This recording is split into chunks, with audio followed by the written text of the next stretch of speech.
દેશ આઝાદીની ઉજવણીમાં ડૂબેલો છે તો બીજી તરફ રાંચીના જયપાલસિંહ મુંડા સ્ટેડિયમમાં 22 દિવસથી વિદ્યાર્થીઓનું આંદોલન ચાલુ છે। આંદોલનકારી વિદ્યાર્થીઓ પરીક્ષામાં થતી ગેરરીતિ, ગોટાળા અને સેટિંગથી આઝાદી ઈચ્છે છે।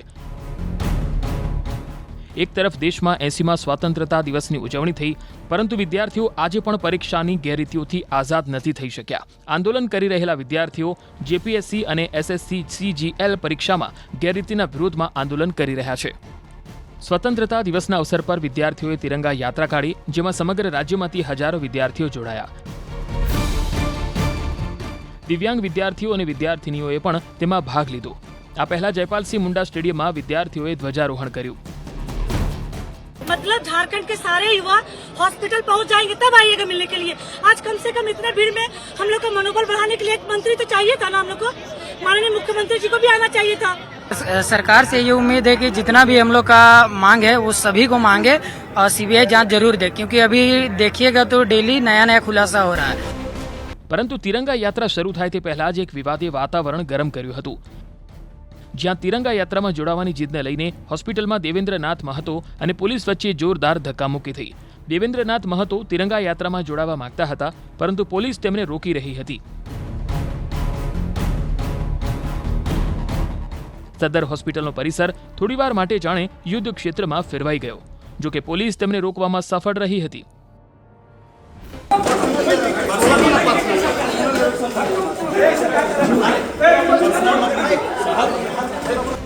તો આ તરફ તિરંગા યાત્રામાં જોડાતા રોકવામાં આવતા ધારાસભ્ય જયરામ મહતો ભડકી ઉઠ્યા। તેમણે દેવેન્દ્રનાથ મહતો સાથે થયેલી પોલીસ કાર્યવાહીને શરમજનક ગણાવી।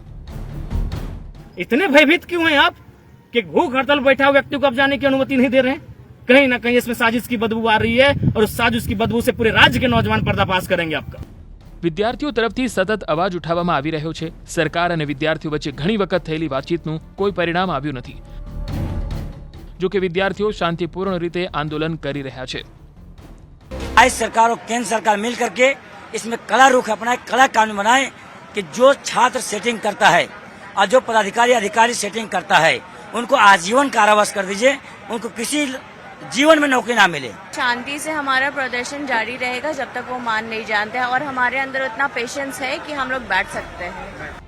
બીજી તરફ સ્વતંત્રતા દિવસના અવસર પર સીએમ હેમંત સોરેને રાંચીના ઐતિહાસિક મોરહાબાદી મેદાનમાંથી યુવાનો માટે મોટો સંદેશ આપ્યો। ભરતી પરીક્ષાઓને લઈને ઉઠી રહેલા સવાલો પર સીએમએ કહ્યું કે યુવાનોની મહેનત અને તેમના ભવિષ્યની જવાબદારી સરકારની છે। અમે તેમની મહેનતને વ્યર્થ નહીં જવા દઈએ। मैं आज इस ऐतिहासिक मंच से झारखंड के प्रत्येक विद्यार्थियों को विश्वास दिलाना चाहता हूं